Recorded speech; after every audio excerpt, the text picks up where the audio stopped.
நான் உன்னை தவறான நேரத்தில் சந்தித்திருக்கிறேன் என்று எனக்கு தெரியும். ஆனால் நீ இதை கேட்டிருப்பாய் அல்லவா? சரியான மனிதன் எப்போதும் தவறான நேரத்தில் தான் கிடைப்பான் என்று.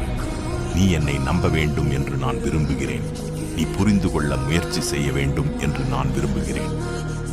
உனக்கு என்று சில பழைய காயங்களும் கசப்பான கடந்த கால நினைவுகளும் இருக்கின்றன என்று எனக்கு தெரியும். அதுதான் இன்று என்னை விட்டு விலகியிருக்க உன்னை கட்டாயப்படுத்துகிறது. ஆனால் எல்லா மனிதர்களும் ஒரே மாதிரியானவர்கள் இல்லை.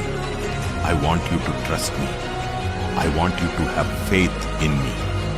I will be there. நீ என்னை நம்ப வேண்டும், என் மீது நம்பிக்கை வைக்க வேண்டும் என்று நான் விரும்புகிறேன். நான் உனக்காக இருப்பேன். நான் உன்னோடு அமர்வேன். நாம் சேர்ந்து சிரிப்போம், விளையாடுவோம், அழுவோம். நான் உன்னுடைய ஒவ்வொரு வார்த்தையையும் கேட்பேன். I just wanna be happy with you. நான் மகிழ்ச்சியாக இருக்க விரும்புகிறேன், உன்னோடு மட்டும்.